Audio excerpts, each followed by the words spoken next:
Suncatcher, which sounds like a lost Led Zeppelin single, but is somehow a project to build data centers in space. The main question that people talk about is like, when are the pitchforks going to be out for this technology? And what is going to cause the pitchforks to come out? So what I'm seeing turning on here for historians is that up to this point, the models, we've been getting the sense that they're starting to get good enough where you can feel like, yeah, I think I can trust the outputs on this. But you're getting to the point where it works.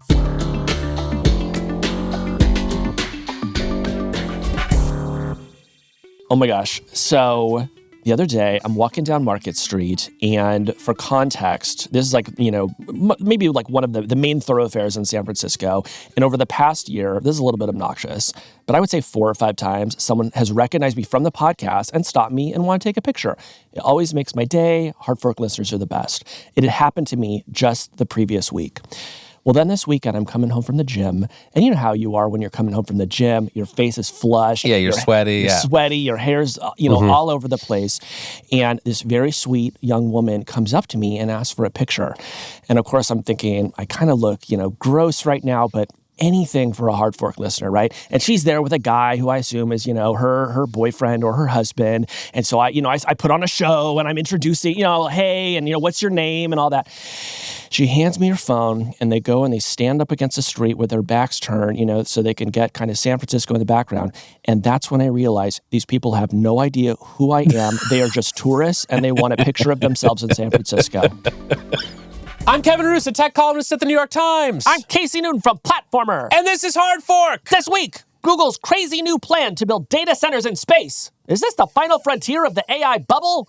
Then, former Trump White House policy advisor Dean Ball tells us what Republicans really think about AI. And finally, it's a history mystery. Professor Mark Humphries is here to talk about how an unidentified new Gemini model offered mind-blowing results on a challenging research problem. It was about Canada. It was not about Canada. It was basically about Canada. It was about sugar. It was about the sugar trade in Canada. Okay, fair. Well, Casey, today we are going to start by talking about space. Finally, the final frontier, some call it. Yes, because I have been looking into this story that I have become obsessed with, which is that we are going to build freaking data centers and put them in space. I'm very excited to talk to you about this. I would say I have sort of been skimming the headlines, so I have a lot of questions for you about this, but I think whenever we can start an episode in space, that is a great place to start, because I don't know if you looked around lately, but who wants to be on planet Earth right now, okay? I like an alternative. I'll say that much. Yes, so this has been sort of a thing that has been quietly percolating in the tech industry. Obviously, we have this giant data center build-out going on here on Earth. Every company wants to build these giant data centers, fill them with these GPUs, use them to train their AI models, and do things like that. As you may have noticed, it is not easy to build data centers here on Earth. No, I've tried. I got nowhere. I mean, I felt like I was building IKEA furniture. It's like, you want me to do what? And you need land, you need permits, you need energy to power the data center. You need to do all of this relatively quickly, and people sometimes get mad when you try to put up a data center where they live. Mm-hmm. Also, we are facing an energy crunch for these data centers. There is literally not enough capacity on our terrestrial energy grid to power everything. That may get worse as people demand more and more AI, and the growth continues exponentially. Yes. So a couple companies, including just recently Google, have now announced that they are exploring a data center in space.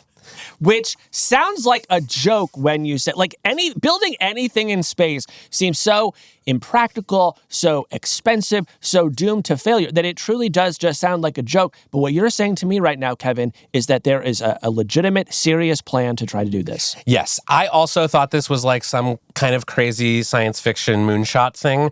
And it is an experimental thing. No one is doing this today. But Google has put out a paper on what it calls Project Suncatcher. Yes, Suncatcher, which sounds like a lost Led Zeppelin single, but is somehow a project to build data centers in space. Yes. So this is, they're calling this a moonshot. They're saying, this might not happen for several more years, but this is an active area of research for them. There are a couple other companies that have been doing this.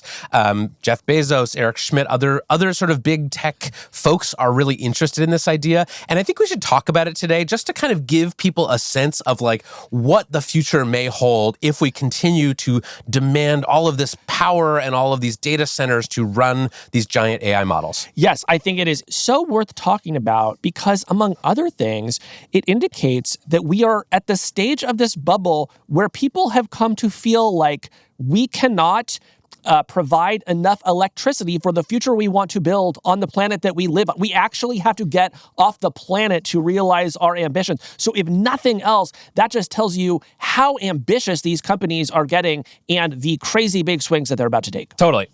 So where should we begin? Well, let's talk about Project Suncatcher first. What exactly is Google proposing to do, and what did it say about it last week? So this was a blog post and a paper that came out last week. They are calling this a future space-based, highly scalable AI infrastructure system design. And basically, they have started doing some testing to figure out if a space-based data center would actually be possible. And the problem that they're trying to solve here is twofold. One, as we mentioned, it's like very hard to build stuff here on Earth. You need all the permits and approvals and energy. The second is like, the sun is a really freaking good source of energy, right? It emits something like 100 trillion times as much energy as the entire output of humanity. But building solar panels on Earth has some issues. Mainly, the sun sets for half the day, so you can only get power for half the day. Which has long been one of people's primary criticisms of the sun. Yes. Yeah. But if you put the solar panels and the data centers into low Earth orbit, and you put them on something called the dawn-dusk orbit path, which I did not just look up this week. I definitely knew what that was from my high school astronomy class. You can effectively give them near constant sunlight, and the solar panels can be much more productive, up to 8 times as productive as solar panels here on Earth. So let me ask you this, because when you say data center, I picture one of these like giant anonymous office complexes that's like the size of 6, football fields that they're, building all over the heartland right now. I assume that they are not going to build something like that in space. No, these would be, if you look at some of the mock-ups that some of these companies, there's another company called Star Cloud that's sort of like a startup that's got some funding from NVIDIA. And if you look at the mock-up that they have made, it kind of looks like a giant bird, but like the wings are these like very thin solar panels, these sort of like arrays of solar panels, and the kind of the center of it is kind of these clusters of computers essentially, and it's just kind of out there orbiting this in space, and the wings are kind of catching all of the sun, and they're feeding that energy into the computers at the center of the cluster. Got it. So we're in one of these giant, terrifying bird-like structures that are sort of swarming over the Earth in this future, and they're getting so much energy from the sun, and it's so efficient, and that is sort of driving all of the compute that's happening inside the computers. How does whatever is happening inside the giant, terrifying bird get back to us down here on Earth in a timely fashion? That's a great question. And I asked this to a couple people I talked to over the past week or so who've been working on this stuff. And what they told me is this is actually not that much different from something like Starlink, right? You're sending data from a satellite or a series of satellites back to Earth. It's not that far away, right? It's not like these are light years away. It's like it might take a couple more milliseconds than you would take to transmit something here on the Earth. And that is actually something that we know how to do.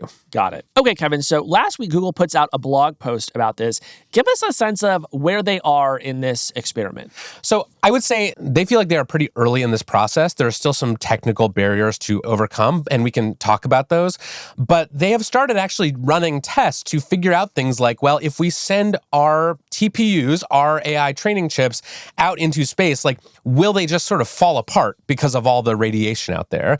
And they actually did an experiment that they described in this paper where they took just a normal like TPU, like the kind that they would put in their data centers here on Earth, and they like took it to a lab and they hit it with a proton beam that was supposed to like simulate a very intense kind of radiation that these chips would experience if they were floating out in space. And they found that their newer TPUs actually withstood radiation much better than they thought. So these things can apparently handle radiation well beyond what's expected of them in a 5-year mission. Now, if you watched the Fantastic Four First Steps earlier this year, you know that cosmic radiation is what transformed the Richards family and Ben Grimm into the Fantastic Four.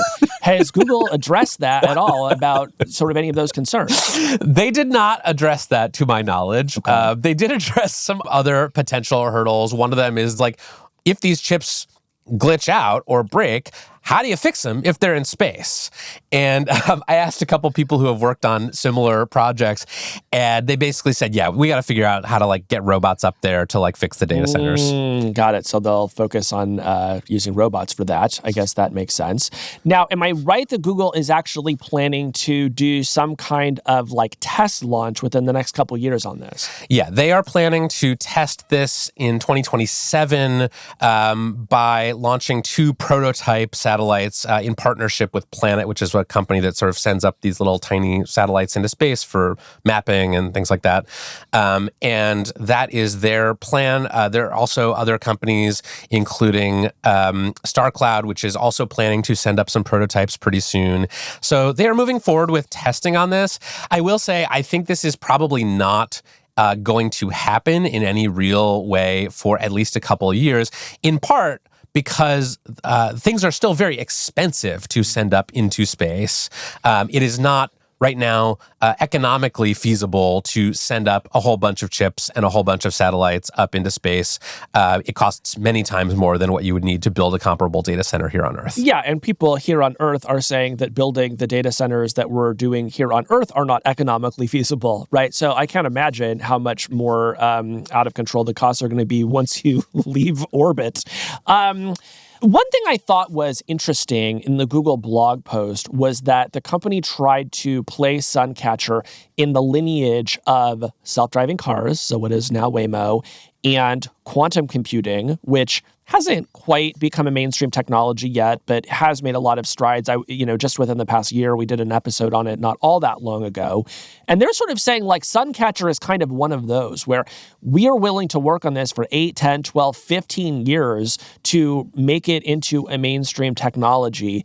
And so I took that as Google saying like, hey, this is not just like some crazy little experiment that a couple engineers are working on in their spare time. Like, it seems like they're serious about this. I think they're serious about this. And I think they are looking out to a future, 5, 10, 15 years away, where kind of the demand for AI and AI-related tasks is just essentially infinite, right? It's like, this is not something that 10% of people are using every day. This is something that 100% of people are using constantly, that there are like sort of entire companies or sectors of the economy that have been sort of fully turned over to AI.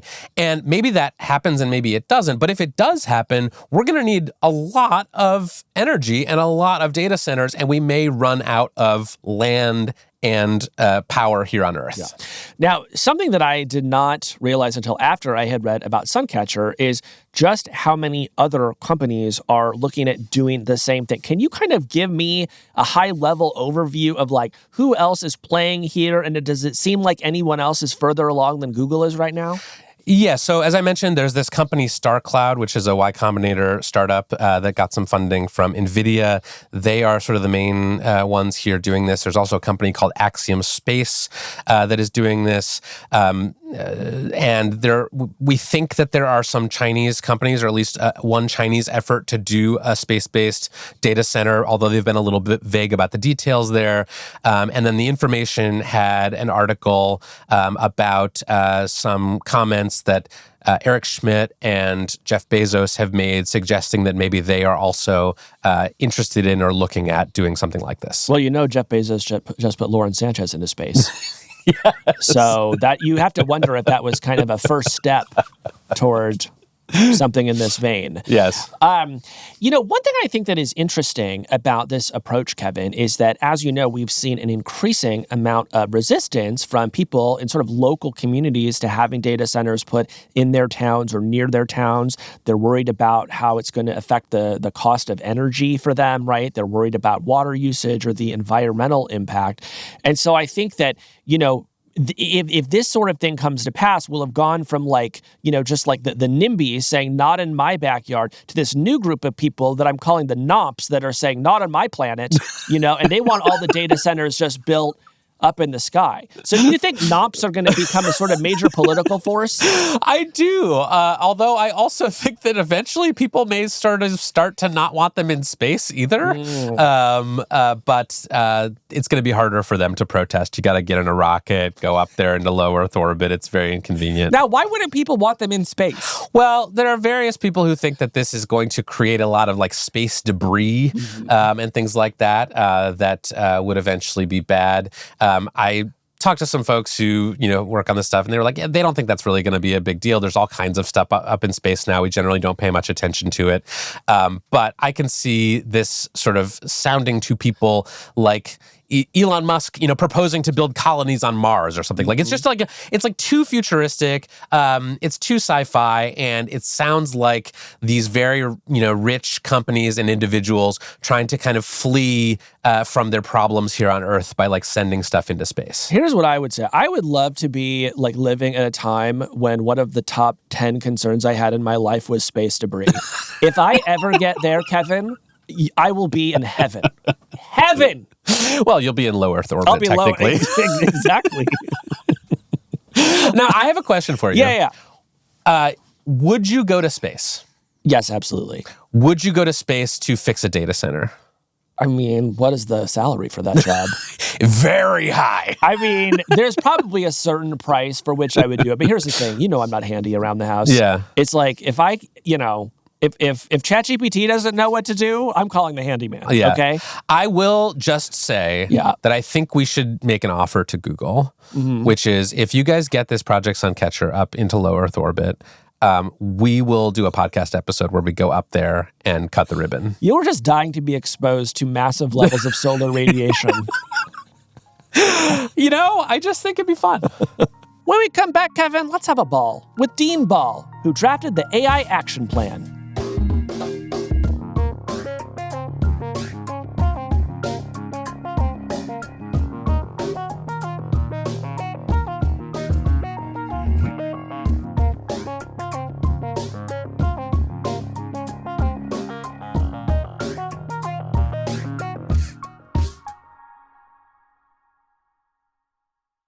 Well, Casey, recently we've been talking about some state-level AI regulations that have been passed and signed into law. But today we're going to have a discussion about national AI policy. Yeah, I think that the states have been acting because the federal government has not really passed any legislation related to AI just yet. And that's left us with a lot of questions around how the administration has been thinking about AI. It's been a little confusing. I think especially, in this administration, it has not been particularly clear to me what President Trump and his allies believe about things like whether we are headed towards some kind of an AGI moment, or how the federal government should try to protect against some of the risks of very powerful AI systems. So the conversation that we're going to have today, I think, will help us answer some of these questions and just kind of get a better sense of what is happening in Washington, especially on the right, when it comes to AI and AI policy. Yeah. So Earlier this year, Dean Ball spent several months working as the White House's senior policy advisor for artificial intelligence and emerging technology. He was brought into the White House in order to lead the drafting of the White House's AI action plan. And in that role in the White House, Dean not only got to see how the AI policy sausage was made at the highest levels of government, he actually got to make the sausage himself. He was sort of responsible for taking all of these different ideas from the various parts of government and putting them together into a document that would represent the administration's sort of official view on AI. Yeah, and while he was there, Dean also got a good sense of who are the various factions on the right when it comes to AI policy. What do they believe? What are the competing incentives? Who has whose ear? And I think if you want to understand the likely path forward for AI regulation over the next few years, that's a really important part of the conversation. Yeah, so Dean left the White House in August after the AI action plan was released. And since then, he's become a senior fellow at the Foundation for American Innovation and the author of Hyperdimensional, a newsletter about AI and policy. And because we're going to be spending a lot of time in this segment talking about AI, let's do our disclosures. I work for the New York Times. We're just suing OpenAI and Microsoft over alleged copyright violation. And my boyfriend works at Anthropic. Dean Ball, welcome to Hard Fork. Thank you both for having me. It's so good to be here. So how did you end up at the White House earlier this year working on AI policy? What was your background before that? I was a think tanker. A lot of it was not tech policy. A lot of what I did was state and local policy.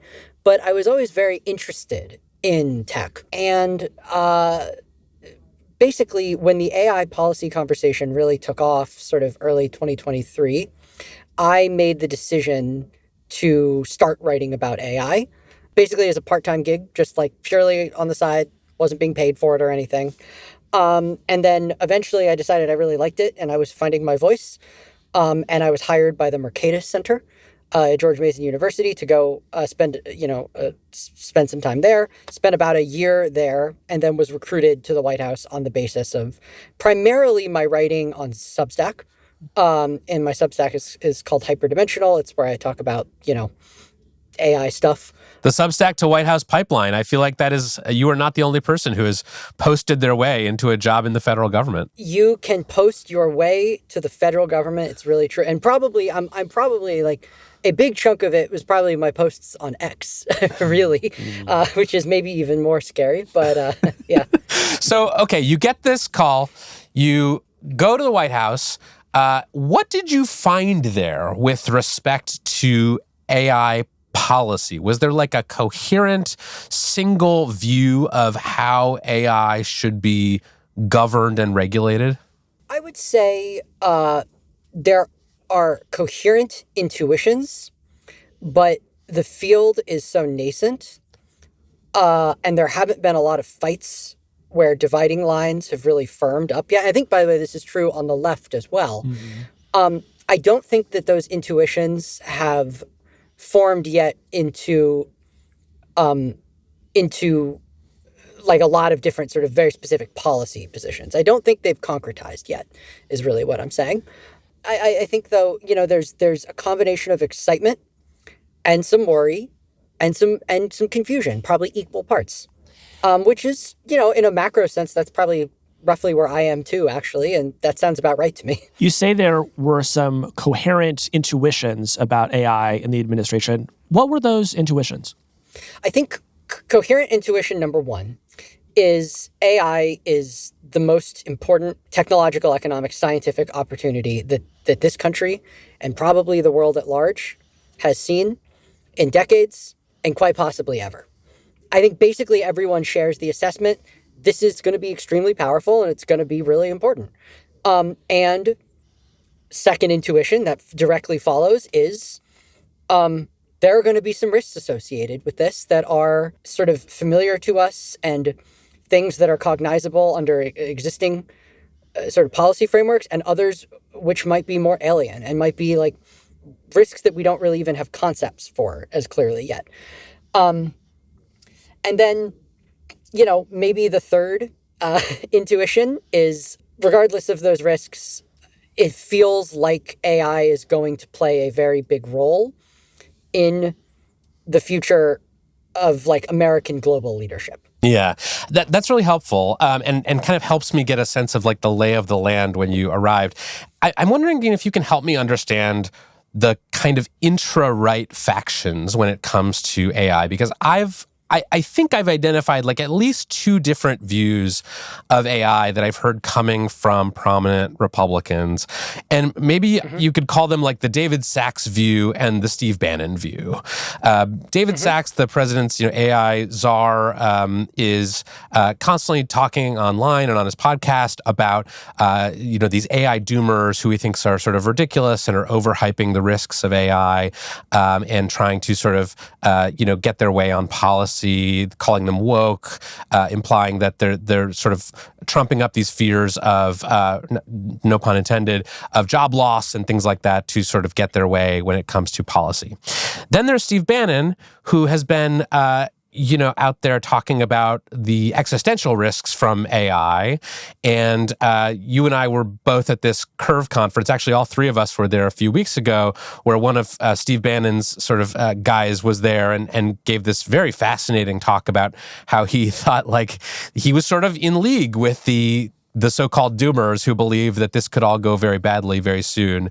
Are there more views on the right than those two? Or are those sort of the primary camps?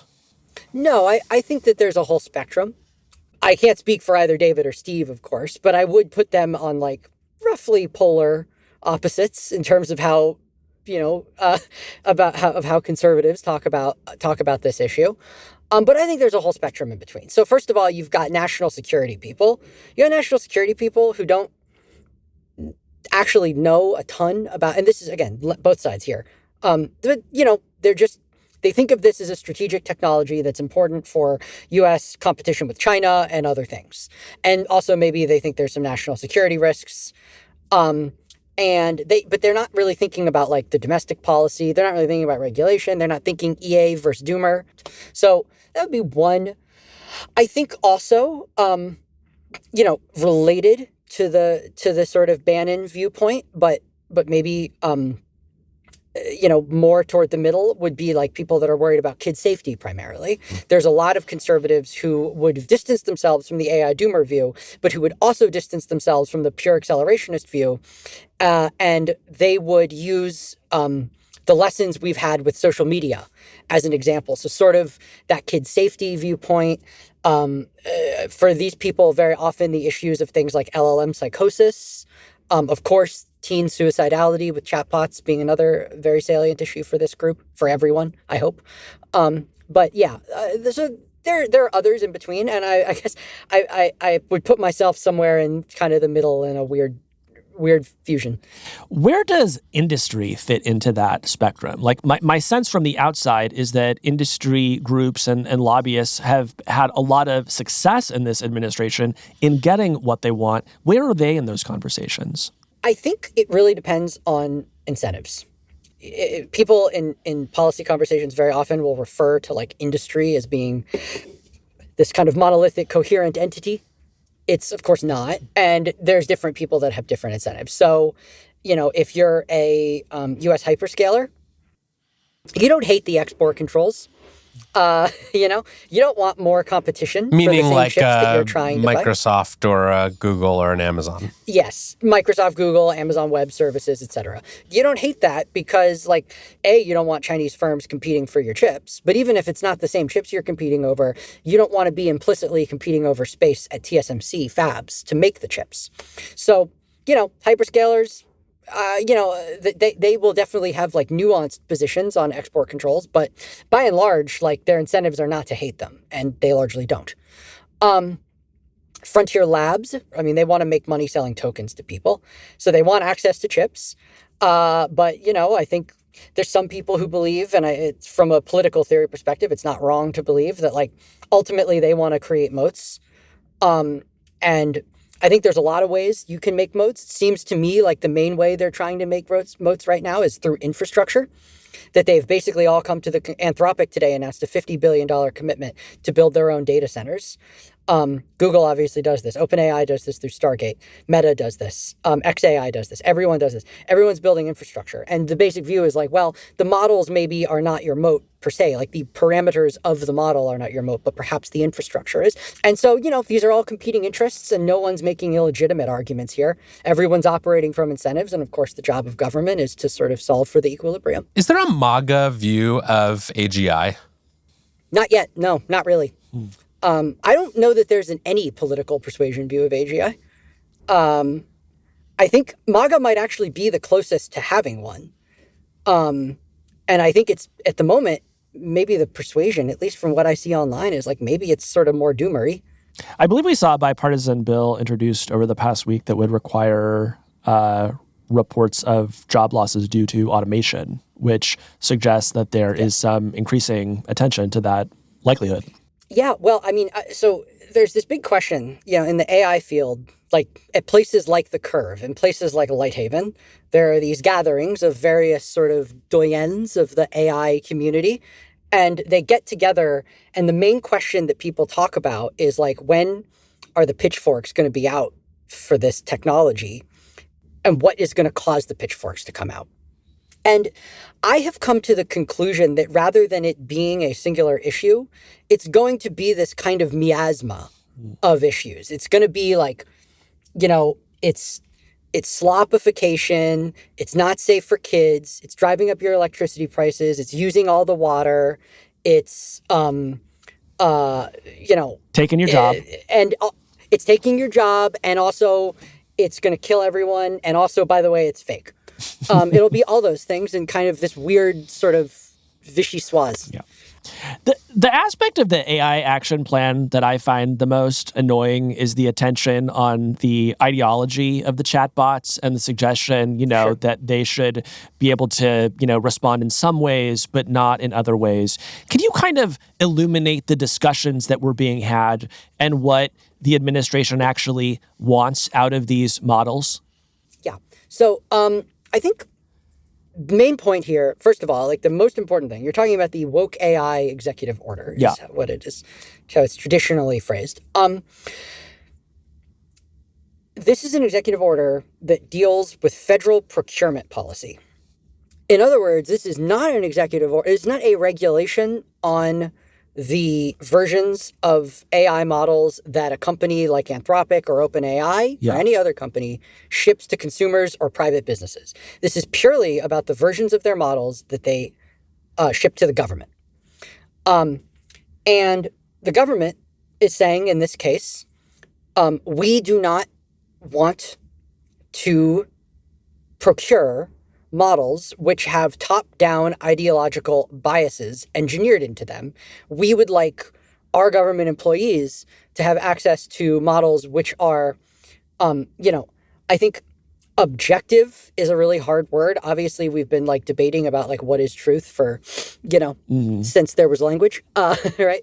So I don't think we're going to resolve that. I have a feeling the General Services Administration guidelines will not resolve that issue. I think it's folly to even try. And I think the executive order doesn't try. The executive order steers clear of doing so. The executive order says instead, we don't want you as the developer imposing some sort of worldview on top of the model. Mm-hmm. Well, good luck with that, I guess. Well, I want to ask one follow-up on that because my sense is that the Trump administration and Republicans in Congress have been very upset with how the Biden administration sort of jawboned, how they applied pressure to social media companies to take down, misinformation or what they considered misinformation about the COVID vaccines or things like that. That was seen as like very inappropriate. In fact, there are like ongoing investigations of the contacts between the Biden White House and the social media companies over this issue. Yes. And then we turn around and we see this like woke AI executive order where it's like, I understand the subtle point you're making about, this is not regulating the models that the companies are releasing to the public. It's just the ones that they're selling to the government.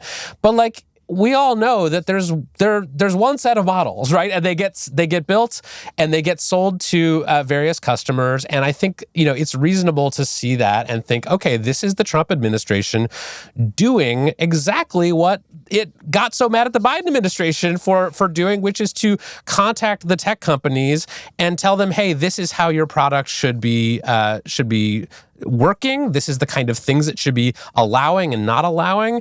And I don't know, does that seem at all to you hypocritical? Well, so I think that there is an inherent tension here. And this is a tension that has existed on the right, and it's particularly existed sort of post-Trump 45, post the President Trump's first term.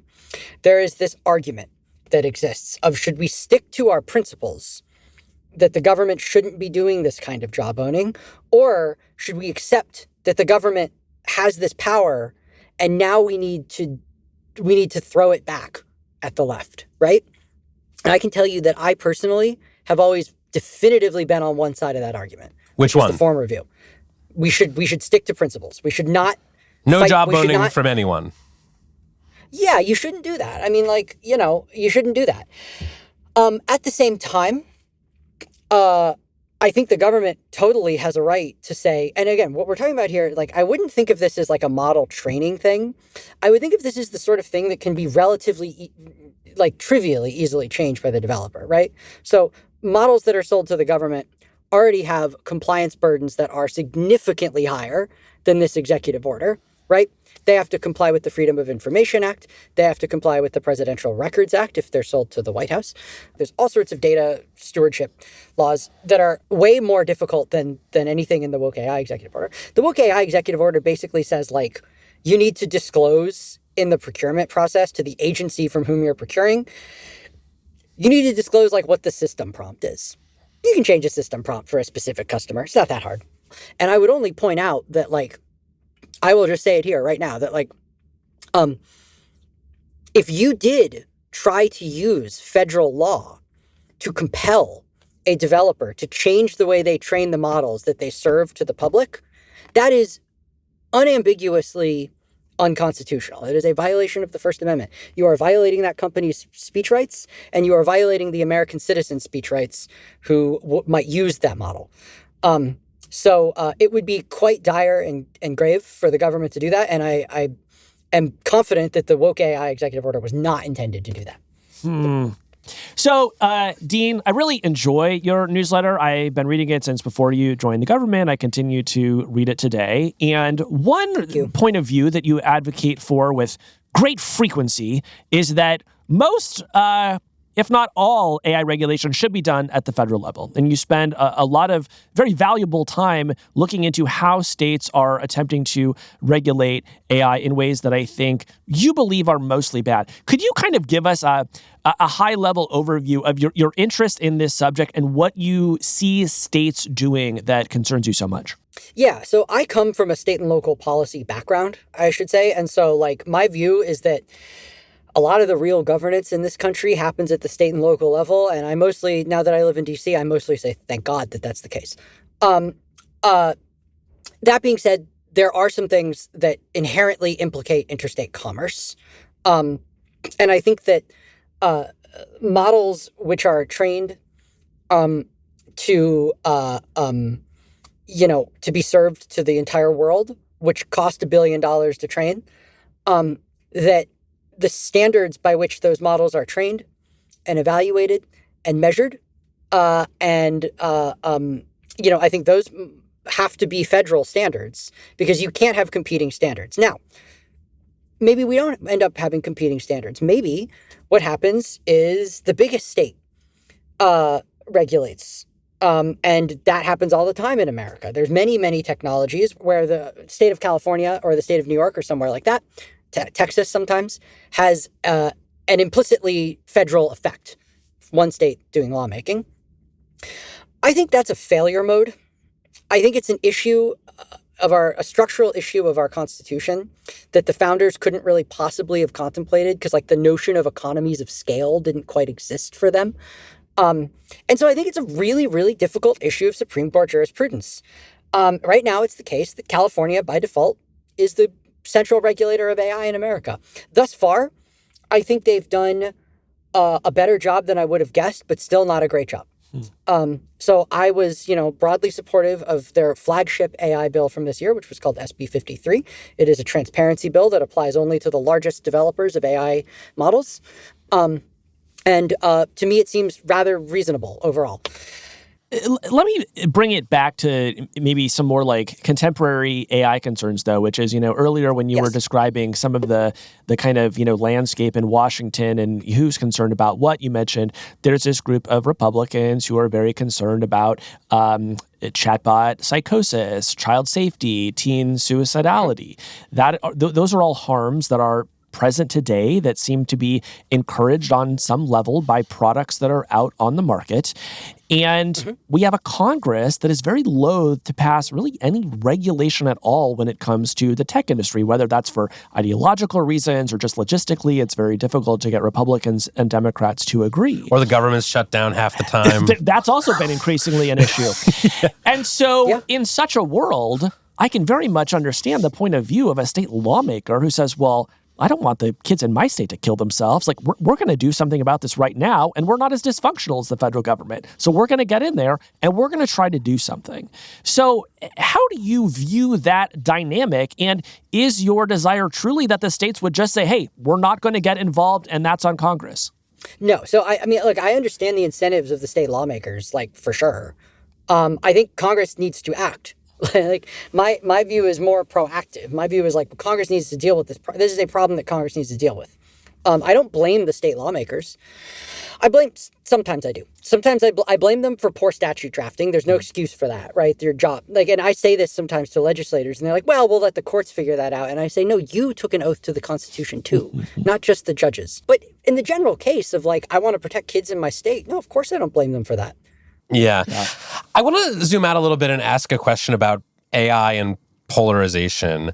It feels to me right now like AI is kind of in this weird, confusing, pre-polarized state. Like there's this sort of machine that sort of, when an issue gets important enough or salient enough to enough people, it kind of gets run through the polarization machine and it comes out the other side and Republicans take one position and Democrats take another position.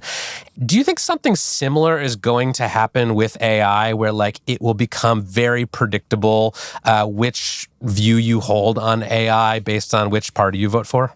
I think what's more likely is that over time, it splinters and there's different things that people talk about. So there's going to be data centers and there's going to be, China competition. That'll be an issue. And there'll be the software side regulation. There'll be the kids issues. And then eventually it'll splinter in a similar way. Just like today, we don't talk about computer policy or internet policy. We talk about internet policy used to be a thing. In the 90s, internet policy was a thing. But now it's social media, privacy, whatever else. I think it'll splinter in that way. Will those issues themselves be polarized? Yeah, in some ways they will be, yeah. I do hope, though, that there's certain parts of, and this is a very important part of the action plan, in my view, too. The action plan, not every single aspect of an issue has to be polarized. There are legitimate tail risk type events, national security issues, that I think it is the obligation of the federal government to deal with in a mature and responsible way. I've heard Ezra Klein before, I love this turn of phrase of his, describe... Who? I've never heard of him. Yeah, we're not familiar with his work. Yeah. I've heard him describe government as a grand enterprise in risk management. And I think that's true. In a fundamental sense, I think that's very true. And so there are certain things that we just do need to deal with. And the action plan tries to make some incremental progress on some of those things. And of course, there's a lot of things we need to do to embrace the technology and let it grow and all that too. And I think that's an important part as well, but that's less controversial to say as a Republican. I think the maybe more controversial thing right now to say is there are legitimate risks. And I hope those things can be bipartisan, that dealing with those risks can be bipartisan. Because really, if we can't deal with catastrophic tail risk, then we do not have a legitimate government. The whole point of government is to deal with this issue. And we should just, as Michael Dell said about Apple in the 90s, we should throw the thing out and return the money to the shareholders if we can't manage these things. I really do believe that. So let's talk about that point specifically. When I look at AI policy in America today, I mostly see the big frontier labs getting just about everything they want, right? Like it seems like there is a high degree of alignment between the labs and the government. And when it comes to like safety restrictions, for example, I don't see a lot that is holding them back from, building their next 2 or 3 frontier models. So there are components of the AI action plan that are meant to address some of those catastrophic risks that you mentioned. Tell us how you envision that actually working. Where is the moment where the industry stops getting everything that it wants? Well, I would say there's so much you can say here. I think the first thing is that many of the people who work at the frontier labs, I can't speak for the labs, of course, but knowing a lot of them personally, including up to very senior levels, I can say that they have an earnest desire to deal with these problems. And they invest real resources as companies. And part of the reason they do that is because they have incentives, because their companies would be bankrupt if they, e.g., caused a pandemic, right? And the other thing is that like a lot of these problems are super tractable. Like we don't have to act as though these things are like the hardest problems we've ever dealt with. To me, as someone with experience in public policy, and by the way, this is the posture of like people that I met in government who are 30-year veterans of thinking about tail risks. To them, you bring up like AI bio risk or AI cyber risk, and they're like, yeah, sounds like a serious risk. Okay, there's a hurricane that's tracking toward Florida. Let me go deal with that, right?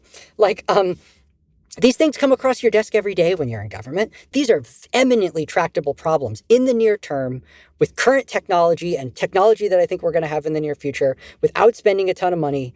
There's a lot of traction you can get on them that doesn't involve really in any meaningful way slowing down AI development.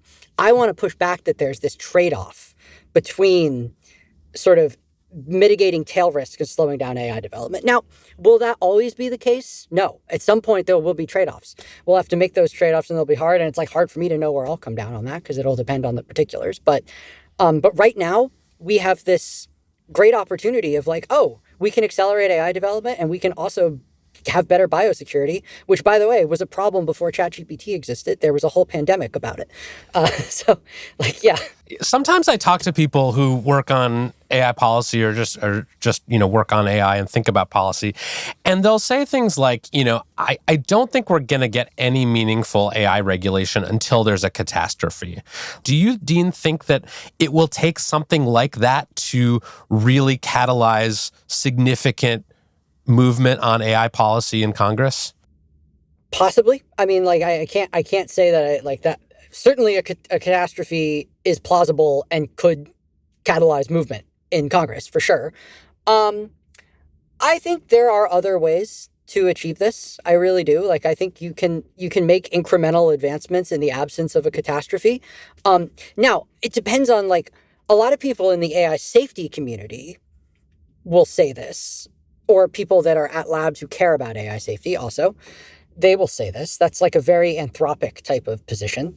And I don't say that as a pejorative, I mean, to be totally transparent, like I've heard this from people at lots of different labs where they're sort of like, yeah, I don't really think like we're capable of, and it's not so much a knock on like this particular Congress or anything. It's just like, I don't think the government is capable of regulating things in advance. I am okay with government being in a mostly reactive posture, particularly with respect to things that aren't tail risks. Tail risks are the one exception, because those things can be very, very damaging, and so you want to do some stuff in advance to mitigate that. But when it comes to like most other harms from AI, I'm comfortable with government just really reacting to realized harms in areas where it's like, okay, well, it's a realized harm that we've seen. We think that's going to continue happening. It doesn't appear to be resolved adequately by the existing system of common law liability that allows people harmed to sue the people who harmed them. And it can be meaningfully addressed through a targeted law. And if all those conditions are satisfied, then we should totally pass that law. I think kid safety is in this category. Well, Dean, thanks so much for coming. Really fascinating conversation, and people should check out your writing. Your website is hyperdimensional. Yeah. It was a real pleasure, guys. Thank you. Thank you. Thanks, Dean. When we come back, we'll have more to say about the Canadian fur trade than we've ever said before. It was not the Canadian fur trade. It was the upstate New York sugar trade. They're related in ways I don't understand.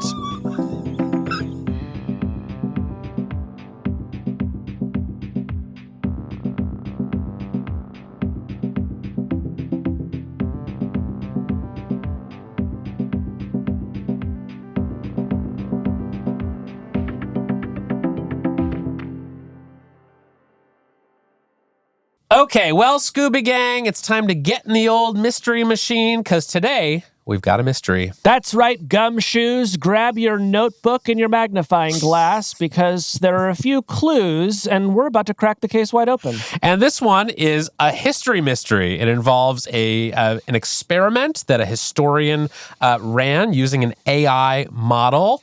And we're going to talk about it all with the historian in just a second. But Casey, to set the scene here a little bit, there are a lot of rumors going around right now about this new Google Gemini 3 model. There really are. Gemini 2 came out almost exactly a year ago, came out last December. And while Google has updated it throughout the year, we have been hearing an increasing number of whispers this fall about Gemini 3 and rumors that it really is pretty great.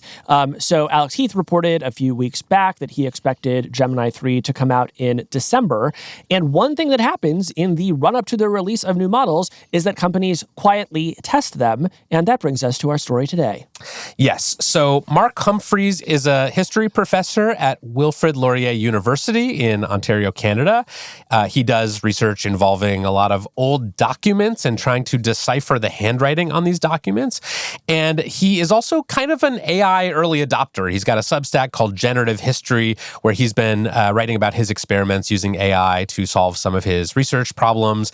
And recently he had a post that really caught our attention called "Has Google Quietly Solved Two of AI's Oldest Problems?"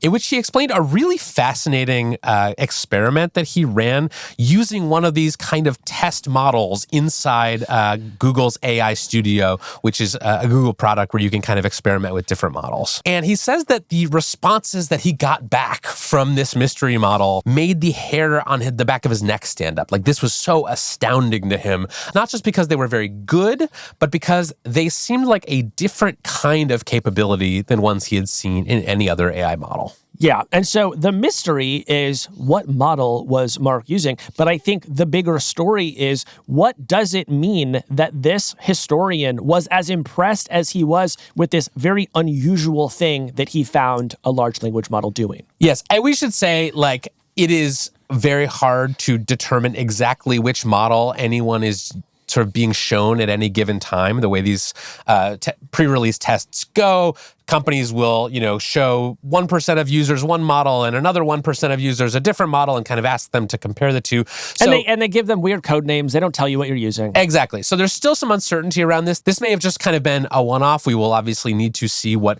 Gemini 3 actually does when it comes out.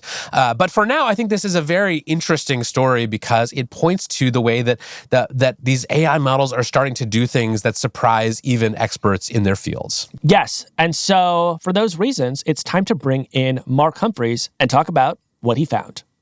Kevin, you know the difference between an American and a Canadian historian? What's that? Canadian historians process data, while American historians process data. Is that true? Yeah, that's true. Well, let's talk to Mark, and he can pronounce it however he wants. Hell yeah, brother. Mark Humphries, welcome to Hard Fork. Thanks for having me. Where are we catching you today? Are you up in Canada? What's going on up there? I'm in Waterloo, Ontario, in Canada, in my office at the Wilfrid Laurier University. So Waterloo, so you must just be surrounded by AI computer scientists at all times. There are a lot of startups and a lot of AI researchers and a lot of computer companies in Waterloo, yes. Home of the BlackBerry. That's right. That's right, yes. Rim Park. So before we get into the specifics of your most recent brush with this new mystery AI model, Can you just tell us like how you've been using AI in your history research over the last year or so? Sure. So my research partner and I, Leanne Letty, whose lab this all comes out of as well, have been working on trying to develop ways of processing huge amounts of data, mostly handwritten, related to the fur trade.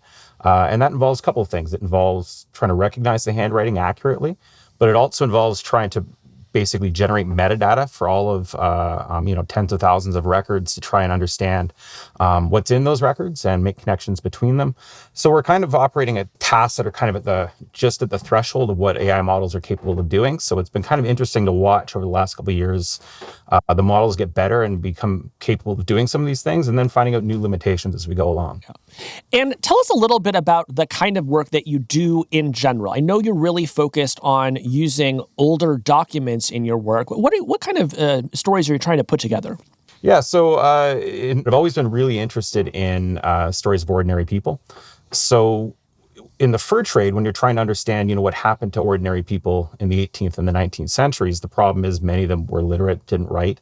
And although they kind of appear in a lot of documents that are generated in the kind of course of living, these are marriage, death records, account books, stuff like that. It's a lot of detective work. It's a lot of trying to piece together stories from fragmented documents, what somebody bought in one place, a contract they signed somewhere else, a baptismal record somewhere else. And so a lot of this is trying to do that. And that's what Dr. Letty and I have been trying to do is with our graduate students is to try and piece together what these stories about ordinary people can tell us in the fur trade in the western part of North America from kind of the period of about 1760 through until the early 19th century. It's interesting, Kevin, because every time I go to a Starbucks and they try to give me a receipt, I think I don't need any paperwork about what just happened here, right? I'm just going to take my mocha and get out of here. But what Mark is saying is that document could be of huge value to a future historian in understanding our lives. Exactly. Yeah. Yes, all right. They will want to know. Let's get into it. So, Mark, tell us about this experience that you had with Gemini, the AI model that you were trying to use for this transcription, basically taking this very old document about the fur trade and plugging it in and saying, transcribe this, tell me what this says. Yeah, so, I think to understand why this is kind of a significant or looks like it could be a fairly significant development, it's important to understand kind of where we've come from in the last 2 years on this, right? So when GPT-4 first came out in 2023, it could kind of sort of read handwritten documents. It would be mostly errors, but you could kind of see that it was beginning to be able to do this. And it's been really easy for kind of companies and systems to get up to about 90% accuracy. And then everything above 90% has been pretty difficult. And the problem is that last 10% is the most important part, right? So that if you're interested in people's names, you're interested in amounts of money, you're interested in where they were, you've got to get that stuff right in order to make it useful. And up till about, I guess, when Gemini 2.5 Pro came out back last spring, we were kind of still in that era. And Gemini 2.5 Pro got up to about 95% accuracy, and that's really good. So what I was interested in is when we began to see reports kind of on X that there were new models being tested by Google in AI Studio, which is their kind of playground app. I was curious, how much better would this get? So, okay, you are hearing these rumors that there's this new mystery model inside the AI Studio that Google tests new models in before they're released. What do you do? Yeah, so we have a Dr. Letty and I have a corpus of 50 different documents that we've been using to benchmark kind of how these models improve over time. They're all documents that we are pretty sure are not in the training data because we've either taken them ourselves or they've been kind of from sources that are not typically online. And you can't be 100% sure, but it seems to be the case. So I started to put a few of those documents in. And for your listeners who are not maybe aware, the way that the testing of these types of models often works is you kind of have to put in the document dozens of times before you get the hit on the model you're hoping to test, because it kind of randomly pops up. So it's not an easy thing to do. I managed to test about 5 of our 50 examples, about 1,000 words, and the results were impressive. To to say the least, in the sense that the error rate again declined by about 50% from where it had been with Gemini 2.5 Pro. And it got to about a 1% word error rate, which means every 1 in 100 words, obviously, you're getting wrong. But that can include capitalization errors, punctuation, stuff like that. So that in itself is really significant. No models come close to that. Human experts who do transcription for a living offer about a 1% error rate. So that itself is fairly important. And your sense of having used this new experimental model, did that just come from you inputting, dozens and dozens of queries, and every once in a while you would just get a result that was radically better than the others, and you thought, aha, I must be getting the new one? Or were there any other signs about what Google was showing you? Well, it's A/B testing. So what that means is normally in AI Studio, you put in a query and you get a response. And when you get the A/B test, you get 2 responses, and it asks you to rate which one's better, right? And the labs do this in order to get feedback on, is a model actually better on specific types of tasks than other ones, right? So you might have to do that 20 or 30 times until you get one of those 2 responses. And then the differences were pretty notable. So you said the overall error rate fell by about 50%, but that was not actually what impressed you the most about this new model. What impressed you the most? Yeah, so first of all, that was, impressive. And then I was curious, okay, if it's gotten to this point, how's it going to do on tabular data? And as historians, one of the things you work with, to go back to your Starbucks example, are receipts and ledgers that come from, merchants in the past. And a lot of that's fairly boring, but if you want to know where somebody is, where they bought their coffee one morning, and you want to trace that person's movements, you can use these types of documents to do that. You can see what they bought and all of those types of things. The thing is, to this point, models have been pretty bad on tabular data. It's often very, it's kept kind of like a cash register receipt system is kept. So it's kind of just on the fly, and nobody's expecting people to necessarily read it down the road. So it's difficult to interpret just by looking at it. It's also sometimes quickly written, so it's even worse handwriting than people are used to. And because it's historical documents, in this case, I'm dealing with records from 18th century New York State, upstate New York and Albany. And those records are written in pounds, shillings, and pence. So that's the old, it's a different base than we're used to using, in which you have basically a different form of currency measurement. And so when I dropped in a page just kind of at random from this ledger, I was just curious to see what I get back. And suddenly it not only came back in, I guess, kind of a near perfect transcription, which itself was kind of remarkable given how difficult it is to make sense of what's actually on the page. But as I started to go through it, I was looking for errors. I was trying to find errors. And I began to realize that some of the things that I was seeing on there that looked like errors were actually clarifications, and they required the model to do some really interesting things. Give us an example. Sure. So in the actual ledger document, right, what we're dealing with is a series of kind of entries that are made in a day book. So this is as people come into a store, they're buying things, and it's being recorded just like on a cash register receipt.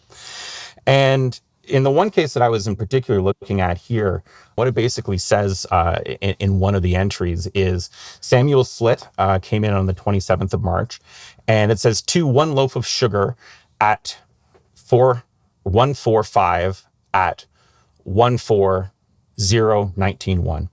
And what that means when you actually break it all out is that this guy named Samuel Slit came into the store. He bought 1 loaf of sugar. If you're not aware, in the 18th century, sugar comes in hard conical shapes, and they break off pieces and they sell it to you. And it says 145, sold at 1 shilling 4 pence per pound. And then the total is 0 pounds, 19 shillings, and 1 pence. And this is the old kind of notation, right? And what I saw in the actual model's response, though, was that it had figured out that, in fact, it was 1 loaf of sugar measured out at 14 pounds of sugar, 5 ounces, sold at 1 shilling, 4 pence, and then for the total, right? And what's significant about that is that in order to figure out that what was written on the page, just random number 145, to figure out that that was 14 pounds and 5 ounces, the model had to be able to work backwards from a different currency system with a different base. The thing that makes that important is that models shouldn't be able to do that, right? That these models are basically, the way they're trained is in pattern recognition. What they're trying to do is they're trying to predict the next token. And so the first problem here is that predicting numbers is actually very difficult for models to do, right? In the sense that the model has no idea whether Samuel Slit is buying 14 pounds 5 ounces or 13 pounds 6 ounces, right? I mean, that's a random number effectively. It's not probabilistic. The other problem is that although there would be, a lot of material in the training data that would relate to this kind of old currency system, the reality is there's not that much of it in terms of the actual percentage of the material is there, because there's so little of this that's out there in terms of the, the overall sum total of all the records that exist. And so when we're thinking about it, the model's having to do some interesting things there. What it looks like to me is it's a form of symbolic reasoning. I have to know in my head that I'm dealing with different units of measurement which don't have a common kind of a base pair to multiply or divide by. And then I have to kind of abstractly realize that these units of measurement do, in fact, they are comparable as long as we do some conversions. And we have to then, move them around in our heads to figure out. This is something that I had to think about it for a second and realize, in fact, the model had done something that was mathematically correct and unexpected. So what are the implications for you in your work of a model being able to do this kind of abstract reasoning? Yeah, and so as an historian, what it means is that assuming that this replicates once we start to see the actual model come out, you're going to be able to trust the models to do a lot of stuff that historians would normally need to do, right? So it's one thing to transcribe a document. It would be another to say, here's a ledger, go through and add up all the sugar that was bought and sold in this ledger. And right now, you can't trust a model to do anything like that, right? You can't trust it to necessarily recognize sugar, you can come up with quantities, do that type of math. If we're getting to a point where models can begin to do that, you can begin to get them to do tasks that would take humans a very long time. And right, it sort of sounds like the equivalent of the moment where like AI coding tools went from being a useful assistant for a person who's a professional programmer to like actually being able to go out and program things just on their own with very minimal instruction. Yeah. It's like that for history, right? Yeah, and I think that's a really good example. But I think that the interesting thing about history here is that I think it's a very typical kind of knowledge work kind of area, right? In the sense that a lot of the stuff we're doing is pretty esoteric, and your listeners will probably be wondering, who's really interested in how much sugar people bought in Albany in the 18th century. Well, Casey is, but he's a special case. Yeah. Yeah, that's fair. I'm really interested in this Samuel Slit and why he needed 14 pounds of sugar. Like, take it easy, Sam. It's true. Well, he's a merchant. He also wants to go and sell it to other people. Oh, right? He's a dealer. There we go. Now I understand. He is a sugar dealer. Yeah.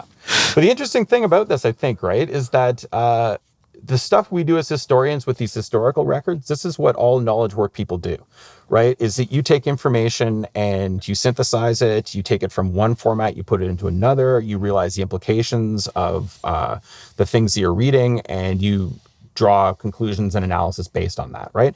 And it can be 18th century sugar, but it can very easily be any other kind of widget that a knowledge worker uses. So what I'm seeing turning on here for historians is highly likely to start turning on in other areas as well. That up to this point, the models, we've been getting the sense that they're starting to get good enough where you can feel like, yeah, I think I can trust the outputs on this. But you're getting to the point where it works. And as somebody who uses coding assistants all the time now, it's a very similar situation where you used to have to cut and paste back and forth, and it would never run the first time. You'd have to run it, 3 or 4 times, paste the errors back and forth, and eventually it would work. And now you can just kind of hit the button and it almost always works, right? And that's what we're going to see here with knowledge work. So I want to zero in on what makes this so interesting. So we don't know at this moment that this is Gemini 3, but I think Kevin and I feel like it's highly likely to be Gemini 3, right? And we also don't know a lot about how, if it is Gemini 3, exactly how it was trained. But I think we can assume that it was trained in a way that its predecessors were, which was in part by just feeding it lots more data, lots more compute, right? Just sort of following the scaling laws. And there's been so much much debate over the past year about are we seeing diminishing returns, right? Have we sort of figured out the limits of what we can get out of these scaling laws? The story that you're telling us, Mark, is a suggestion that no, we have not gotten everything that there is to be gotten out of this increased scaling. And in fact, we should expect to see continued emerging properties from this ongoing scaling. And you've just given us an example of it right there. So that's why I think this is so fascinating. Yeah, and I was fascinated by this experiment, and I wanted to see if I could actually get to the bottom of what happened here. So I asked some folks who would be in a position to know, like, hey, there's this, history professor in Canada. He thinks he stumbled onto this unreleased Gemini 3 A/B test, and it was really good. And they said, lose my number. No, they were very tight-lipped. They did not want to talk about it. They are keeping things very secretive over there. But I was able to confirm that Google does test new models in AI Studio before they sort of appear elsewhere. And so I think if I were a betting man, it's a pretty good bet that what you experienced was, in fact, an unreleased model, probably Gemini 3. So, Kevin, I have not been in the AI Studio myself recently to see if I could try this model. Have you made any efforts to try to access whatever this model is? Yes. So I use AI Studio. People don't know this, but Google has 800 AI products right now. They're a billion ways to use Gemini. And the most effective way, the best way to use Gemini is inside this product that basically no one except developers and nerds like us uses, which is called the Google AI Studio. And if you go in there, I don't know, for whatever reason, Mark, do you find this too? But the model, the version of Gemini in AI Studio is better than the one on the web. I don't know why. Yeah. But this is something I'm consistently able to get AI Studio to do things like transcribing long interviews that the regular old Gemini won't do. So anyway, I was in there this morning, actually doing some research for our segment about Suncatcher, this Google project about AI, putting AI stuff in space. And I was trying to have it summarize this research paper and give me some ideas in comparisons to what other companies are doing. And I got this A/B test, this choose between these two answers. And I am looking at it right now. It says, which response do you prefer? And it has these two side-by-side things, and they basically both look pretty good. I think the problem I'm identifying Mark, is that unlike you, I am not smart enough to come up with problems that are challenging enough where the difference between one pretty good model and a very good model is readily apparent. So maybe you can help me with that. Well, I mean, here's an idea. I know, Mark really focuses on the 17 and the 1800s in the fur trade. What about the 1500s? I bet you could make a dent. Yeah, well, I'll look into that. Well, totally fascinating experience, and I can't wait to hear more about what you're doing with AI and history. This is a really interesting mystery that I hope we've shed some light on today. Thank you, Mark. Thank you very much for having me.